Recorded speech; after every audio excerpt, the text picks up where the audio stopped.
Everyone, हाय, मेरा नाम है Shine Pearl and welcome back to my channel once again. Thank you so much for all your love, thank you for your support, thank you so much for everything, thank you. And आज का जो video है actually वो topic एक request है किसी की, जिन्होंने मुझसे कहा कि दी आप हमेशा प्रेगनेंसी के बारे में बताते हो कि कैसे प्रेगनेंसी मैनिफेस्ट करना है। अब हमने जब प्रेगनेंसी मैनिफेस्ट कर ली है, अब हमें ये बताइए, ओके थैंक यू, अब हमें ये बताइए कि किस तरीके से आपने अपनी लाइफ, मतलब जो प्रेगनेंसी पीरियड था उसको किस तरीके से आपने मेंटेन किया, रूटीन आपकी क्या थी, वो प्लीज आप डिस्क्लोज करिए लोगों के साथ। सो मैंने सोचा कि चलो करते हैं। जब मैं प्रेग्नेंट थी तो मैंने यूजुअली, मेरा जो माइंडसेट था ऑलरेडी बहुत स्ट्रांग था और मैंने वो सारी चीज़ों को बिल्कुल भी नहीं बिलीव किया था कि प्रेगनेंसी के समय ये सब चीज़ें होती है, जैसे कि मूड स्विंग्स होना, या आप कोई काम नहीं कर सकते हो, बेड रेस्ट लेना, या फिर कोई भी ऐसी चीज़ जो कि मुझे ऐसा लग रहा था कि ये मुझे नहीं चाहिए। ठीक है, तो सबसे पहले तो मेरा माइंडसेट बहुत स्ट्रांग था। मैंने ये एक लेटर लिखा था यूनिवर्स को कि यूनिवर्स मुझे एक स्ट्रांग साइन दीजिए, और वो 15 दिन तक वो साइन चला था मेरा। एंड देन आई थॉट कि नहीं, अब मुझे ये ब्रेक करना है cycle. And then I wrote again a letter, और कुछ दिनों बाद मेरा मैटर, मतलब 2-4 दिन बाद, जो कि मैं बताती हूँ हमेशा 3 दिन मैं पढ़ती हूँ, उसके बाद मैं छोड़ देती हूँ, लेट गो कर देती हूँ, तो वो चीज़ ऑटोमेटिकली वो भी मैनिफेस्ट हो गई थी। एंड मेरी प्रेगनेंसी बहुत स्मूथ गई, जैसा मैं चाह रही थी कि मैं काम कर सकूं, because I am a dentist, I wanted to work. घर में अकेली रहती थी तो मैं मेडिटेशन में ज़्यादा मैंने फोकस किया। मैं चाहती थी कि मेरी प्रेगनेंसी में मुझे पूरा दिन अच्छा फील हो, ऐसा ना हो कि मेरे बच्चे के ऊपर कोई असर पड़े। तो ये सारी चीज़ें मेरी थी, कुछ ख्वाहिशात मेरे थे, और मैंने वही लिस्ट में लिख दिया था कि मैं ऐसा ऐसा फील कर रही हूँ। ठीक है, तो सबसे नंबर 1 चीज़ मैं आपको बता रही हूँ, ये चीज़ लिख डालो, जो जो चीज़ें चाहिए यूनिवर्स को। उसके बाद उसको बस 3 दिन पढ़ो और उसको छोड़ दो, and then see how things happens. अब आते हैं मैंने क्या किया था। मैं ये करती थी, जब भी मैं सुबह उठती थी, आई ऑलवेज मेक श्योर कि जब भी मैं जमीन पे पैर रखूं तो I should always feel good, to start my day. तो I always started with thank you. भले ही मुझे अच्छा लग रहा हो, ना लग रहा हो, वॉमिटिंग, नोजिया, कुछ भी फील हो उस समय, मैं मेक श्योर करती थी कि मैं अपनी शुरुआत ग्रैटिट्यूड के साथ ही करूं। सेकेंड, मैंने एक जो रूटीन बनाया था उसमें मैंने मेडिटेशन को करीबन 3 से 4 बार ऐड किया था। मैं खाना खाती थी जो मेरा मन करता था, ऐसा कुछ नहीं था कि मैंने ये चीज स्किप की हो, वो चीज स्किप की हो। मैंने खाया बहुत अच्छा। मैंने जिस तरीके से डॉक्टर को बोलते हुए देखा है, मैं वैसा ही डॉक्टर भी चाह रही थी, तो मुझे वैसा ही डॉक्टर भी मिला, जिन्होंने मुझे किसी भी चीज, कोई भी काम करने से रोका नहीं था। उन्होंने कहा कि it's good if you are working, because you are a doctor, you have to work. तो मैं, मतलब डिलीवरी के 1 दिन पहले तक मैंने काम किया है, और डिलीवरी जब मेरी थी नेक्स्ट डे, तो उसके 1 दिन पहले मैंने गोलगप्पे वगैरह सब खा के मैं गई थी। Okay, so that is another part of the story.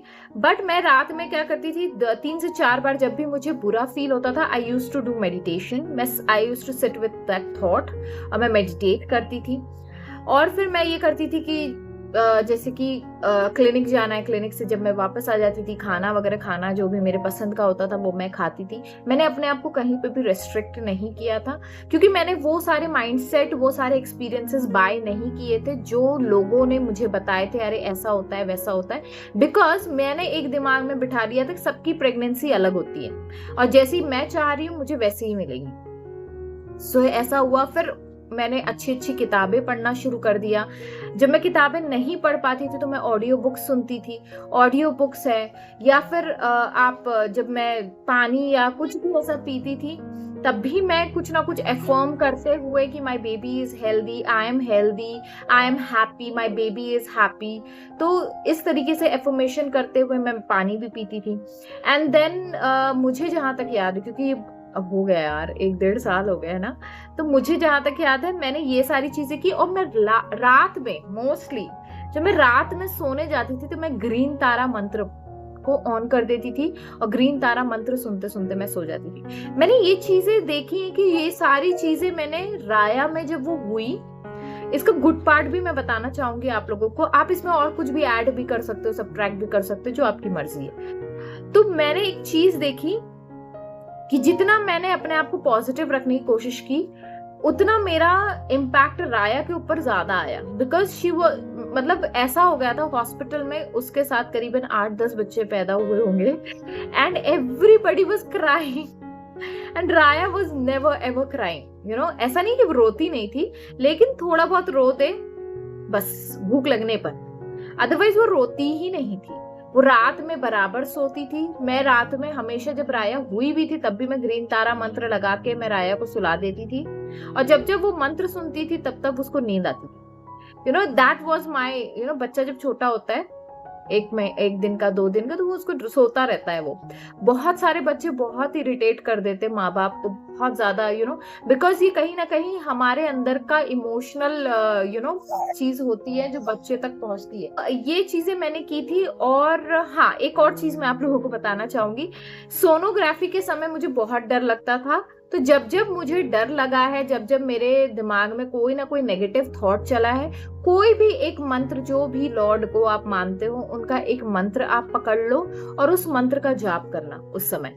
तो क्या होगा, आपका माइंड ऑटोमेटिकली जो भी थॉट आपके दिमाग में अभी आ रहा होगा वो सारे थॉट्स आपके चले जाते, क्योंकि आप एक थॉट को पकड़ के, एक स्ट्रॉन्ग थॉट को, क्योंकि जब जब आपके दिमाग में कोई वीक थॉट आ रहा है, कोई नेगेटिव थॉट आ रहा है, मेक श्योर कि एक स्ट्रॉन्ग पॉजिटिव थॉट को आप पकड़ के उसको बार बार जपना शुरू करो उस समय, and that will help you. डर लगेगा क्योंकि बच्चा है आपका, छोटा है, और आप अभी प्रेग्नेंट हो, आपको ये हमेशा लगेगा कहीं मैं कोई गलती नहीं कर रही हूँ। बट एक चीज मेरी फ्रेंड ने मुझसे कहा था कि एक माँ से बेहतर एक बच्चे का ख्याल कोई नहीं रख सकता, जब वो आपके कोख में भी है तब भी नहीं, और जब वो बाहर भी है तब भी नहीं। तो आप जो भी कर रहे हो, you are giving your best, so don't go into this guilt trap कि मैंने कुछ गलत कर दिया या मैंने कुछ नहीं सही किया है, मुझे कुछ और बेहतर करना था। उस समय उस जगह पे जो रिक्वायरमेंट था वो ऑटोमेटिकली आपने वो किया है। वो एक बॉन्ड यूनिवर्स बना के भेजते हैं भगवान जी, एक यूनिवर्स बोलो, आप भगवान जी बोलो, अल्लाह ताला बोलो, वो एक बॉन्ड क्रिएट करके ही भेजते हैं, जो कि आपको प्रॉपर इंट्यूशन देता रहेगा कि आपके बच्चे को उस समय की क्या जरूरत है, इवन व्हेन जब बच्चा आपके कोख में है तब भी, so don't worry about all these things। fearful होंगे, it's good because you love your child। ये मत सोचिए कि मैंने कभी नेगेटिव नहीं फील किया होगा या मैं कभी फियरफुल नहीं हुई होंगी। किसी रिपोर्ट आने से पहले भी मैं फियरफुल होती थी, हर सोनोग्राफी के मतलब रिपोर्ट आने से पहले मैं फियरफुल हुई हूँ, but it's okay because we love our child. तो वो फियर रहेगा क्योंकि हमें कहीं ना कहीं हम ह्यूमन फॉर्म में आ ही जाते हैं, हमारा ह्यूमन माइंड एक्टिवेट हो ही जाता है और हमें बुरा लगेगा, हमें फियरफुल भी फील होगा, but it's okay, it's just a part, it's just a process, because you love your child. Important ये है। दूसरा, जब भी डर लगे, जब भी आपको कोई ऐसा लग रहा है कि ये नेगेटिव थॉट बार बार आ रहा है, जाप करना शुरू कर दो। Third, do not buy anybody's experiences, क्योंकि हर कोई इंसान आके आपको कुछ ना कुछ अपना एक्सपीरियंस जरूर सुनाएगा, उनकी बातें सुनने की जरूरत नहीं है। आपको जो बेहतर लग रहा है उस समय, आपको जो सही लग रहा है आप वही करो, क्योंकि जो जो चीजें आप बिलीव करोगे वही वही चीजें आपकी मैनिफेस्ट हो रही है। ये बात या ध्यान रखिएगा। So I hope I cleared this. Just make sure to stay happy, to stay positive, जितना हो सकता है उतना, क्योंकि हर एक एक्सपीरियंसेस, हर एक की प्रेगनेंसी एक्सपीरियंसेस अलग है और हर एक्सपीरियंसेस खूबसूरत है। So with this note I will take sign off. Bye.